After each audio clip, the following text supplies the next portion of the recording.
the armed conflicts that Americans have fought, none was bloodier or more savage than the Civil War Battle of Gettysburg. Now, more than a century later, chilling ghost stories and strange phenomena caught on tape add up to one eerie conclusion. Did it again. Did you see that? Yeah, I did.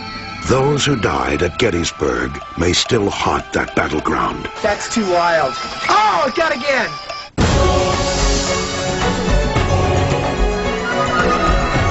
Cross this threshold to places of mystery.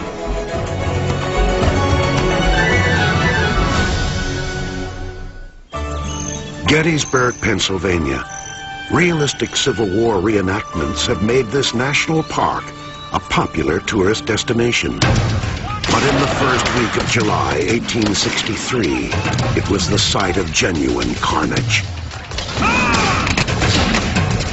Gettysburg, if they drilled here, they wouldn't find oil. They'd find blood. I don't know how many thousands of gallons that have drained into the soil. It's just everywhere. Dave Oster, director of the International Ghost Hunters Society, holds an annual conference in Gettysburg. We originally came to Gettysburg because we knew that whenever a large number of people died in a relatively short period of time, that there's a lot of unresolved issues, unfinished business among those that died, and they would remain behind till they were finished.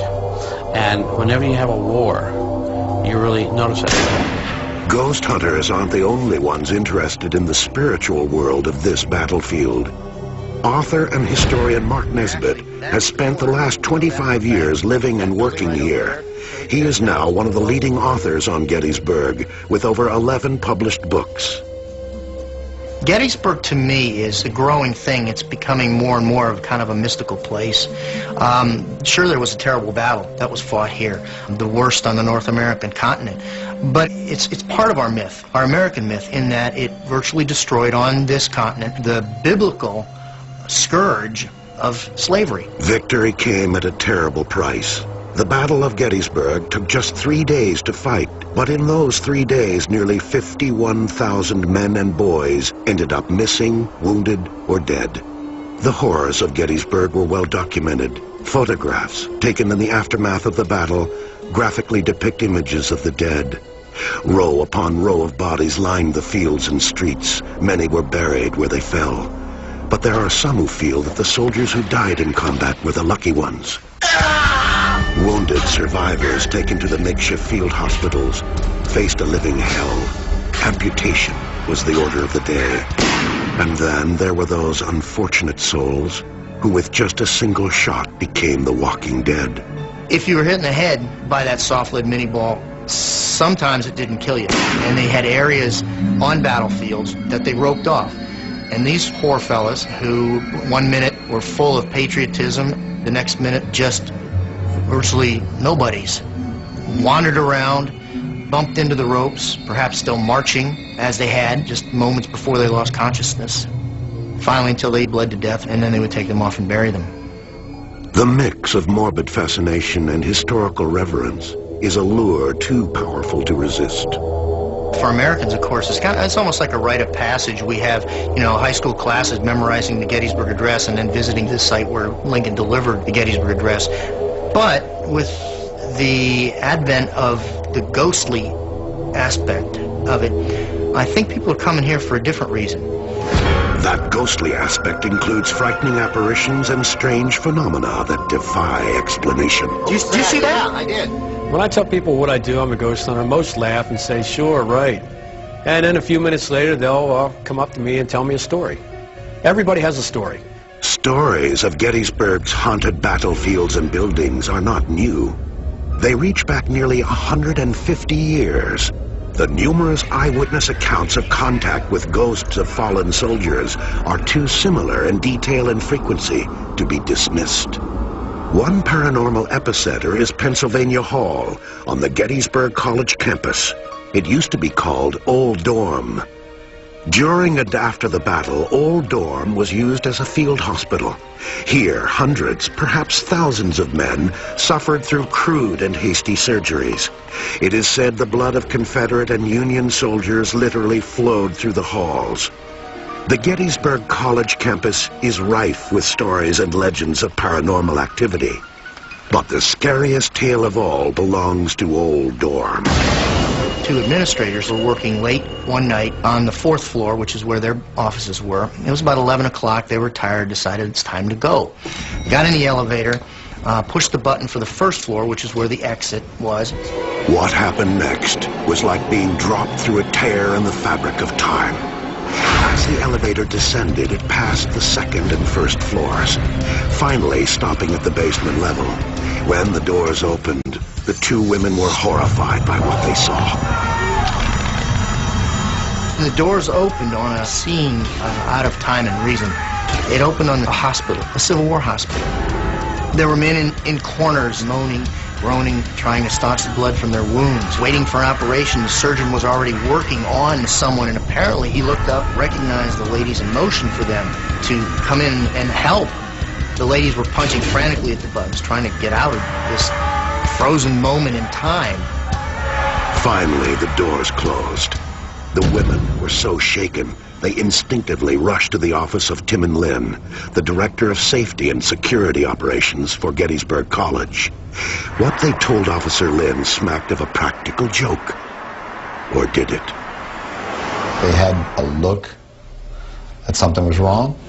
Quite frankly, I expected to go over and find either a fraternity prank or... I wasn't sure what to find, but I was thinking it was going to be a fraternity prank or something along that line. Went back to the Penn Hall. It was empty, and there's nothing. The mechanism of the elevator was fine. We checked the elevator, checked the basement completely. Given the scene that they described with the soldiers and the surgery and all the stuff going on, there's no way a prank could have been in there and out of there in the time from they reported to us till we walked across the street and found it. Officer Lynn knew these women well and took their report seriously. Their story doesn't change. It never did change any time we ever talked about it. And a lot of times you talk to people that maybe aren't sincere. The facts sometimes waver. They were pretty steadfast on what they said they saw and what they felt they saw. Dr. Charles Emmons is a professor of sociology at Gettysburg College, an expert on human behavior. Dr. Emmons believes that the actions of the two women lend credibility to their story. They didn't want to talk about it later. So it's not that they made it up, it's that they were afraid to talk about it. Why would they make it up and then refuse to talk about it? No single explanation can cover the variety of ghost stories that emanate from Gettysburg. When we come back, a guilt-ridden soldier begs forgiveness from beyond the grave. It is said that many of the fields, barns, and structures in Gettysburg are haunted. Most of the old buildings that were standing at the time of the battle have been restored to their original form. One of the loveliest, but perhaps the most haunted, is the Farnsworth House. Today it is such a popular bed and breakfast that travelers must book a room in advance. But the history of this fine Pennsylvania home is checkered with stories of tragedy and sadness. The battle itself scarred the south wall of the house with more than 100 bullet holes. The Farnsworth House is now a family-run business. Patty O'Day is one of the owner's daughters. In the basement, she puts on a Civil War mourning theater for her guests. It is here that Patty and her cast of narrators recount the history of Gettysburg and its many ghost stories.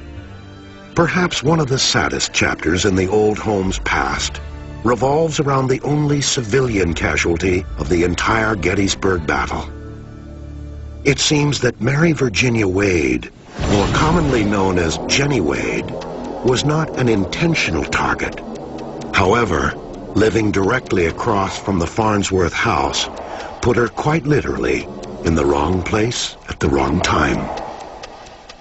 The only reason really why she was in the house, actually, and not in the cellar, is because she was tending her sister, had just had a baby, and she was helping out. She was also baking bread to feed the soldiers. A three-story structure, the Farnsworth house was used as high ground by sharpshooters during the battle. From the house's garret, rebel soldiers had a clear shot at their adversaries. I don't know exactly what this fellow was thinking, but he was firing at Union soldiers that were in the yard in the Jenny Wade house. So, of course, a lot of those bullets would be stray bullets. Tragically, one of the bullets pierced the house's wooden front door and struck Jenny in the back. Her young life was snuffed out instantly. It is now commonly believed that the spirits of both Jenny and her killer stalk the hallways and rooms of the Farnsworth house. At night, one can hear Jenny asking, why? While the forlorn soldier begs forgiveness. Those aren't the only ghosts at the Farnsworth house. It seems that restless spirits frequent every floor.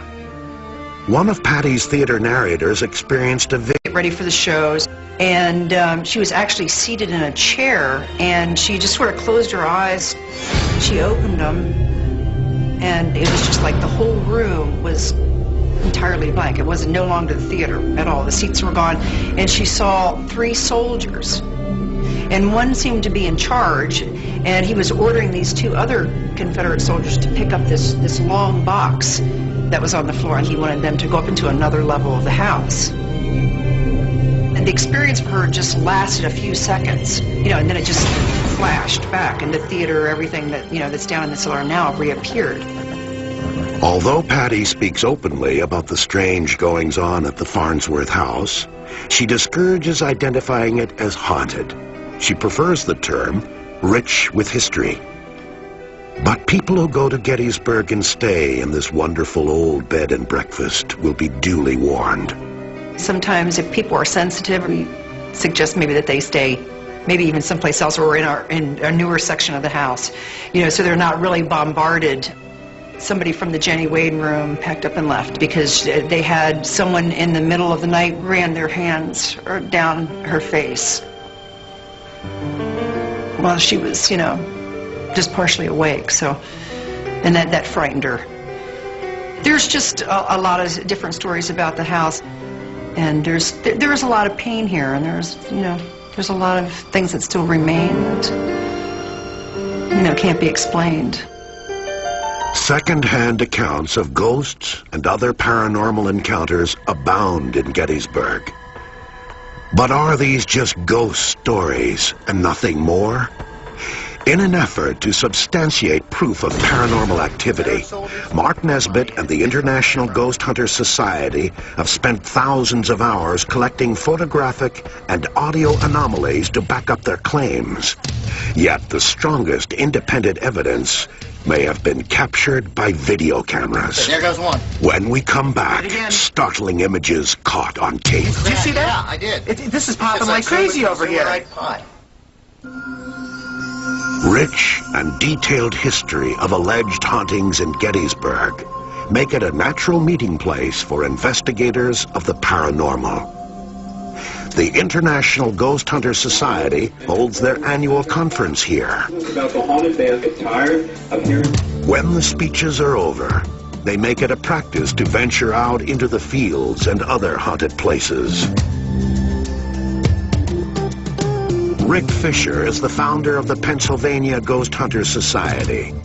He prefers to approach paranormal investigations on a technical rather than spiritual level. A ghost hunter looks for evidence of possible proof that life goes on, and we believe that it does. We find instruments that we can detect anomalies and things like that we believe to be spirits of the dead. Gettysburg is very haunted because of the tragedy that occurred here during the Civil War. And it's not uncommon to go on any parts of the battlefield and get strange photographs, experience equipment failure, things like that. Fisher claims that recent developments in consumer technology, such as the digital camera and the voice recorder, have finally provided the average ghost hunter with equipment capable of recording visual and auditory anomalies. Science tells us every human emits electromagnetic fields. When we die, the physical body dies, but the soul, the spirit, still remains behind. And this is energy. Energy cannot be destroyed, only transformed. This is a digital camera. These are great for filming paranormal activity. It uses a computer chip. So it's basically electromagnetic in origin, which we know the spirits are electromagnetic in origin. And we believe that corresponds with that. Mark Nesbitt has been recording electromagnetic phenomena in and around Gettysburg for years. Some of his most startling documentation of ghostly entities has been recorded on digital tape, a process referred to as EVP. EVP is electronic voice phenomenon. Approximately 60% of all the paranormal experiences are auditory. Perhaps it's easier for the energies to communicate on an auditory level. With the electromagnetism and the electricity in your brain, maybe we're antennas.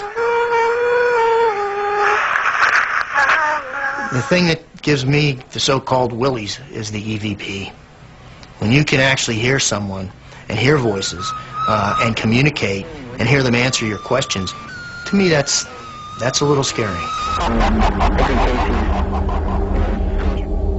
And then there are the thousands of photographic oddities, most commonly referred to as orbs, that consistently appear in the camera viewfinders, videotapes, and photographs of professional and amateur ghost hunters. Mark Nesbitt invited our crew along on a ghost hunting expedition in, of all places, the attic of his office. Now, what's happening here is that we've been taking pictures off in that direction, okay? And wouldn't it be great for you to get some of those things floating around up there? The results were startling. All right, ready? I'll turn this up too. Michael, I saw two to the left of you. That's exactly what I saw. Did you really? I swear I thought it was something... Yeah. Does he have a camera in his hand? It's off. I have a camcorder, yeah. Did it again. Just saw it. Did it again. That is too freaky.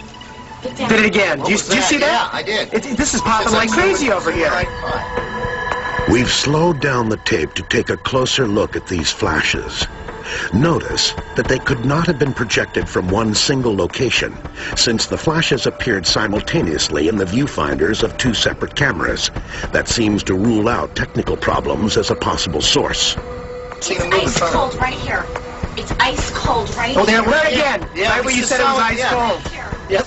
I could feel it. Oh, that's too wild. It's like Evidence of ghosts or not, what was witnessed in the attic of Mark Nesbitt's office was very unusual, to say the least. We later found out that Mark's office was in a building occupied by Confederate sharpshooters during the Battle of Gettysburg. Many of those soldiers died in his attic. Later that night, our crew joined Dave Oster and Rick Fisher for a traditional ghost hunt in a Civil War cemetery. What I'm looking for is any type of white light. Normally the orbs of light are above, around some of the tombstones, and they'll show up like a sphere. Okay, there's one here. I can feel it. I don't see anything yet. Okay, we got one. Just to the right over here. The orb right there. And the digital technology is fantastic because it eliminates developing and processing flaws. Remember, the spirits are electromagnetic in nature. A digital camera can record the presence because they're electromagnetic. I mean, they're both working on the same format. Oh my goodness, we're getting them. They're here. Just right here, the big one here, some up there, like a whole bunch of small ones coming out around it. The results we got were intriguing, and Rick Fisher's digital camera provided us with even more pieces of the paranormal puzzle. Rick Fisher set up a camera upstairs on one of the evenings he spent here in my office, and he just let it run for an hour and walked away. About 30 seconds left in the tape. You see two of these orbs, one going from the bottom right corner up towards the upper left-hand corner, and another one right after it. And in a whisper, you can hear a voice say, "Catch me." We took the video Mark just described and slowed it down to half its normal speed. In addition, we boosted the audio to 4 times its normal setting. Watch, listen, and decide for yourself.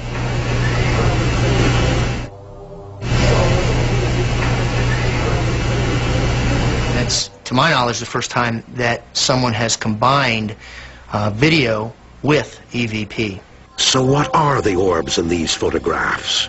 And what are the strange murmurings that ghost hunters like Nesbitt and Fisher capture on digital audio tapes? Are they the work of overactive imaginations, searching for some guarantee that life exists after death? Or are they something from beyond the grave that we are just beginning to understand? Why should this be a trivialized phenomenon when it may change our whole view of the universe and the nature of human beings? It is something truly amazing, and that it's just way beyond our ability to comprehend it.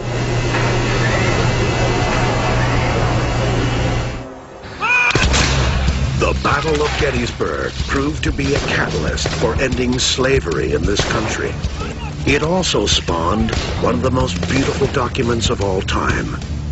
President Abraham Lincoln's Gettysburg Address spoke of a new birth of freedom, for the people shall not perish from the earth. But what of the scores who perished on both sides of the conflict? Why do the spirits of fallen soldiers seem to linger in Gettysburg? Is it true old soldiers never die, they just fade away? Soldiers would say from opposite sides, "See you in hell, Johnny." Johnny Reb. "See you in hell, Billy." Billy Yank. They believed that they were doing something horrible and sinful by killing one another here. And perhaps there still is that fear of judgment. And maybe that's why they cling to this place called Gettysburg.